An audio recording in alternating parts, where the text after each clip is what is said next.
Bonjour à tous et bienvenue. J'ai le plaisir de vous accueillir aujourd'hui à Grenade-sur-Garonne où nous avons installé notre plateau pour l'enregistrement de ce journal, car en effet Grenade vivra l'une de ses plus belles journées, en tout cas la plus belle journée, ce sera lundi 15 août. Avant d'en parler, voici le sommaire de votre journal. À la une de l'actualité de votre journal des courses, tout d'abord, le Grand Cross de Pompadour, ce sera lundi 15, ce sera l'un des temps forts de cette journée. Les meilleurs de la discipline ont rendez-vous sur le mythique site corrézien. Course également sur l'hippodrome de Grenade-sur-Garonne avec son Grand Prix. L'affiche sportive s'annonce exceptionnelle. Cette semaine, nous sommes partis à la rencontre du président de la Société des courses de Grenade, Jean-Sébastien Seigne. Il nous dit tout de cette journée du 15 août, il nous dit tout de son hippodrome et de sa société de course. À la une de l'actualité également, le cap des 7000 victoires atteint par Jean-Claude Rouget. C'était la semaine dernière à Deauville. Les belles notes et l'agenda sont également au menu de votre journal.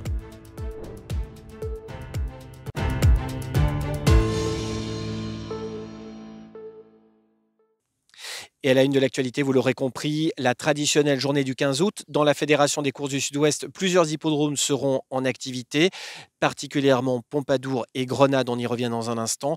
Pompadour, tout d'abord, avec le traditionnel Grand Cross. Reportage. Créé en 1837, un an après Bordeaux-le-Bouscat, l'hippodrome de Pompadour se trouve situé dans un environnement exceptionnel avec des parcours d'obstacles à aucun autre pareil. Le 15 août est traditionnellement le rendez-vous incontournable du Grand Cross à Pompadour. Le record d'entrée culmine à 10 400 spectateurs, c'était en 1980. Parmi les lauréats qu'il faut retenir, on peut citer le nom de Lingot d'Or, qui triomphera 3 fois entre 1973 et 1975. Il était alors entraîné par Jean Pécou, avant qu'un autre local, Perlim, ne gagne 4 fois consécutivement entre 85 et 88, monté par André Parnot pour son entraîneur propriétaire Roger Crouzillat. Sally en 1990 et 1992, Aurore du Vermois en 94 et 96, Corrézien de la Brunie et plus près de nous, le brave Anatole à Jean-Michel Rayet est également un triple lauréat, vainqueur en 98, 99 et 2001. Notons que le gagnant le plus âgé est Volcan d'Estruval, vainqueur l'an dernier à l'âge de 12 ans, et que l'entraîneur numéro 2 en France en obstacle, François Nicole, a triomphé à 2 reprises dans le Grand Cross de Pompadour, en 97 avec Soliman 5 et en 2012 avec Paulin de Sourniac, deuxième l'année précédente. Chez les jockeys, André Parnot et James Prevley ont gagné 6 fois. Quant à Guillaume Macaire, on voit son nom apparaître à 13 reprises au palmarès, dont les 9 dernières sans discontinuer.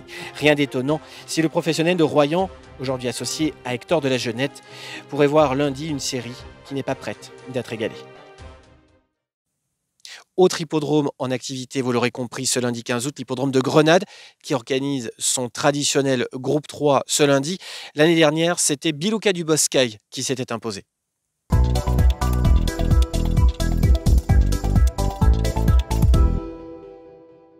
Ce lundi 15 août aura donc lieu sur l'hippodrome de Marianne le Grand Prix de Grenade, le temps fort de la saison. Et quelques grands noms ont inscrit leur nom au palmarès de cette épreuve.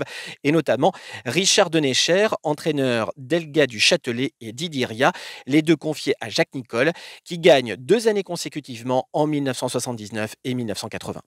Vasseville, aux soins du talentueux Robert Buisson, réussit l'exploit en 1999 d'enlever successivement les Grands Prix de Villeréal, Grenade et Castéra, le tout en 16 jours.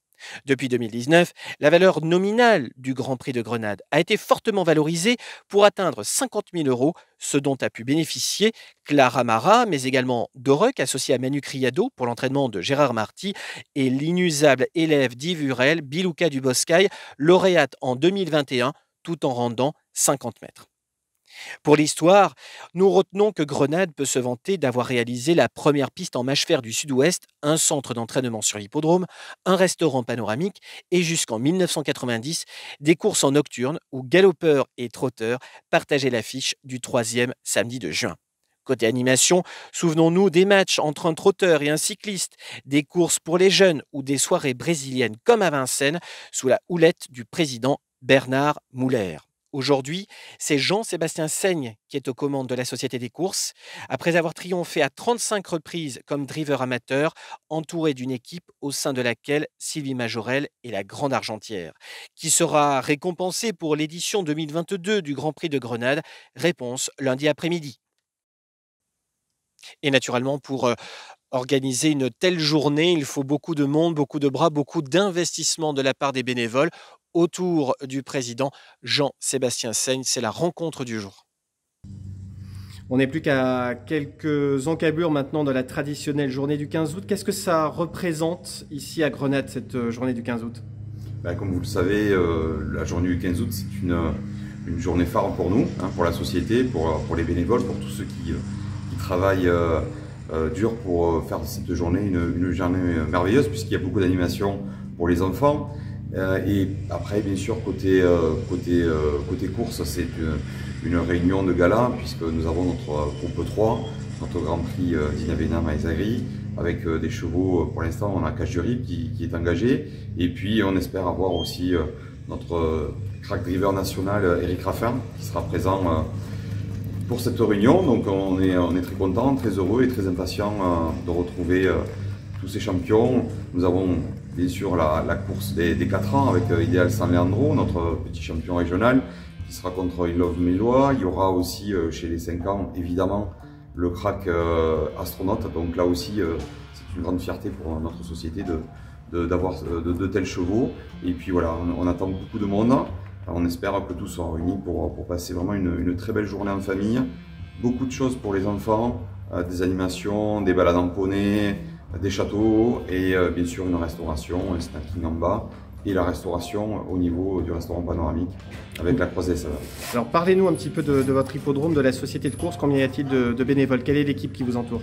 Alors, on est une petite société, évidemment, avec beaucoup de personnes impliquées, mais surtout des bénévoles. Voilà, c'est plutôt familial, avec la famille Jouliou, il y a la famille Lacroix, voilà, c'est très centré famille, avec des jeunes aussi, pas mal de petits jeunes. Donc nous sommes une vingtaine de bénévoles sociétaires.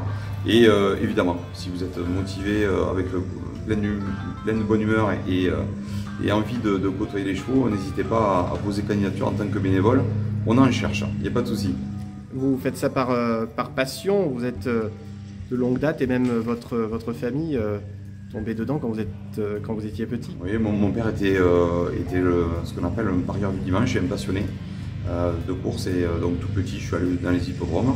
Et puis voilà, après j'ai été driver amateur et comme beaucoup, voilà, on essaie de faire vivre cet hippodrome bénévolement. Alors on passe beaucoup de temps, beaucoup de jours à travailler pour rendre la structure propre. Et derrière, voilà, il y a beaucoup d'investissements, mais c'est un plaisir quand même de voir les courses à Grenade-sur-Garonne. La piste est très proche du public. Il y a une vraie communion avec le public et quand les tribunes sont pleines, c'est vraiment voilà, un beau spectacle. Et il faut inciter les gens à venir. Et voilà, on se bat pour faire venir les spectateurs sur cet hippodrome qui est pour nous voilà, un petit espace vert très sympathique à 20 km de Toulouse. Et puis Grenade, c'est également un centre d'entraînement avec 3 entraîneurs? Oui, alors in situ, nous avons 3 entraîneurs. Il y a, par l'âge, on va commencer avec Jean-Pierre Barthes qui a 2 chevaux. Ensuite, il y a Ludovic Andugard.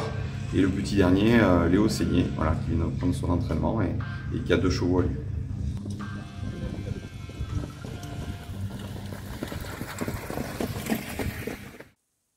L'autre actualité, c'est également Deauville, qui a été le théâtre de la 7000e victoire de Jean-Claude Rouget la semaine passée dans le prix Crève-Cœur avec un représentant du prince Karim Aga Khan.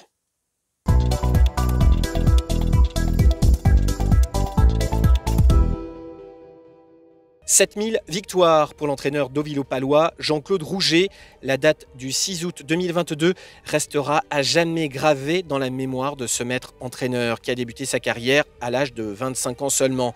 13 jours avant son 69e anniversaire, c'est un poulain de l'Aga Khan, Rajapour, qui lui offre cette victoire si symbolique. Avec la casaque princière de l'Aga Khan, Jean-Claude Rouget a décroché quelques-uns de ses plus beaux fleurons, grâce notamment à Bekabad, vainqueur du Grand Prix de Paris, Hervé Dia, lauréate notamment à Royal Ascot. Et bien sûr, Vadeni, vainqueur du prix du Jockey Club cette année en 2022. L'année 2009 reste jusque-là sa plus grande année, avec un premier succès dans le prix du Jockey Club en compagnie de Le Havre et le prix de Diane avec Stacelita. Rendez-vous est pris pour la 8 millième. Place maintenant au retour aux courses.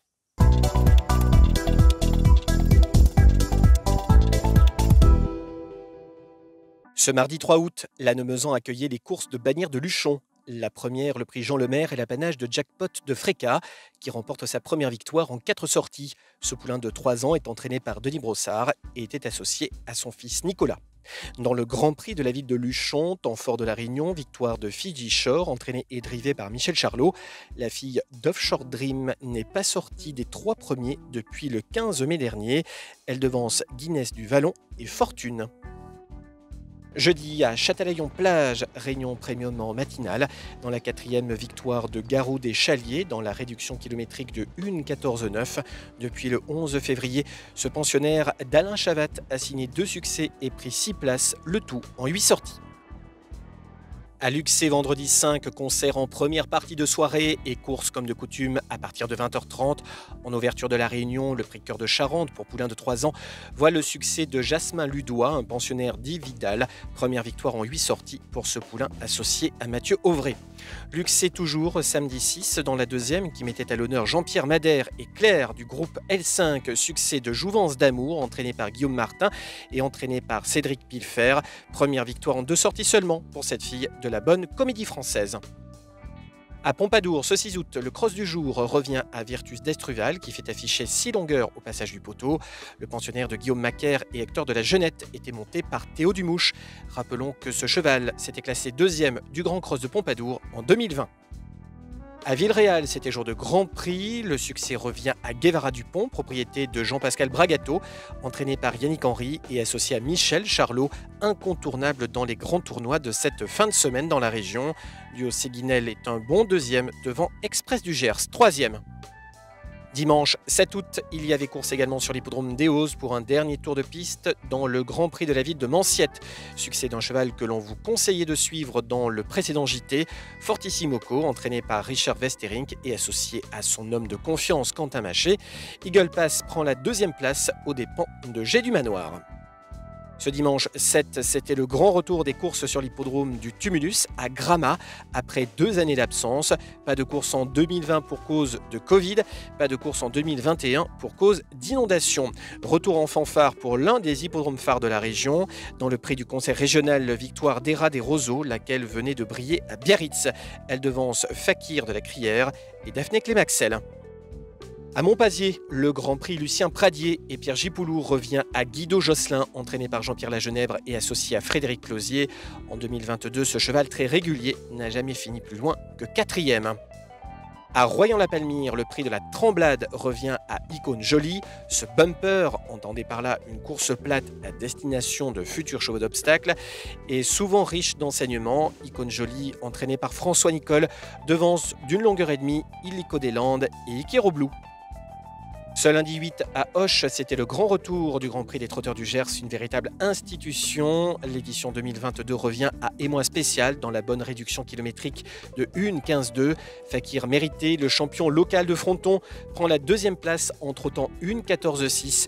Dirmonet se classe 3e. À Gramat, acte 2, le Grand Prix de la ville revient à Delay, cheval âgé de 9 ans, entraîné et drivé par Damien Lézis. Il n'en était qu'à sa 5e sortie en 2022. Grande Campo et Espérance Mix, note de l'épreuve, complètent le podium. On termine avec Tri-sur-Baïse ce mardi 9. Le Grand Prix 2022 revient à Graine de Max, une fille de Gazouilly, propriété entraînement et drive de Nicolas Mortagne. Domino de la Brise et Darwin la Mésange prennent respectivement les 2e et 3e places. Et puis Cocorico, au cours de cette réunion, tout premier succès de Loris Audebert au cours de cette journée. Loris Audebert ouvre donc son palmarès, c'est le fils d'Éric Audebert. Voici les chevaux à suivre. À suivre dans les prochaines semaines au trot, tout d'abord Jackpot de Freka, Fiji Shore, Guevara Dupont, Duo Séguinel, toujours aussi régulier pour l'entraînement de Jean-Pierre Lagenèbre, tout comme d'ailleurs Fortissimoco qui n'est pas loin d'une troisième victoire consécutive, sans oublier Fakir Mérité qui sera à suivre peut-être dans le quintet du 12 septembre à Beaumont. En obstacle, suivez Icône Jolie qui a débuté dans le bumper disputé sur l'hippodrome de Royan. Suivez également le bon Virtus d'Estruval, lauréat sur la piste de Pompadour. Place maintenant à l'agenda. Prenez note parce qu'il n'y a pas que Pompadour et Grenade.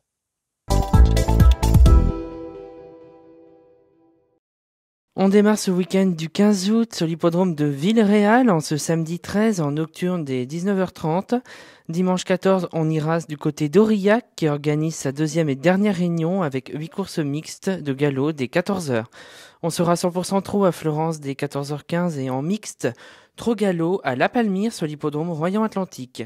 Le lundi 15 août, au trot, rendez-vous à Grenade pour le Grand Prix dès 14h et à Miramont-de-Guyenne dès 14h30. L'hippodrome de la Péroderie à Gémozac organisera sa traditionnelle réunion du 15 août qui sera la dernière de l'année avec du trot et de l'obstacle dès 14h30. Au galop, cette fois-ci, on se rendra à Pompadour qui organise sa réunion de gala avec le Grand Cross 2022. Et enfin, vous pourrez avoir l'embarras du choix sur l'hippodrome du Dora dans toutes les disciplines, début des opérations à 14h. Mercredi 17, Royan poursuivra son meeting d'août dès 14h30 avec du trot et de l'obstacle et on ira trotter sur l'hippodrome de Lannemezan dès 14h. Jeudi 18, Montignac-Charente organise sa dernière réunion de l'année au galop avec 6 courses de plat en semi-nocturne, début des opérations prévues à 17h30 et enfin, vendredi 19, la teste de bûche en premium dès 12h55. Voilà pour l'essentiel de l'actualité. On se retrouve la semaine prochaine pour de nouvelles aventures. Salut!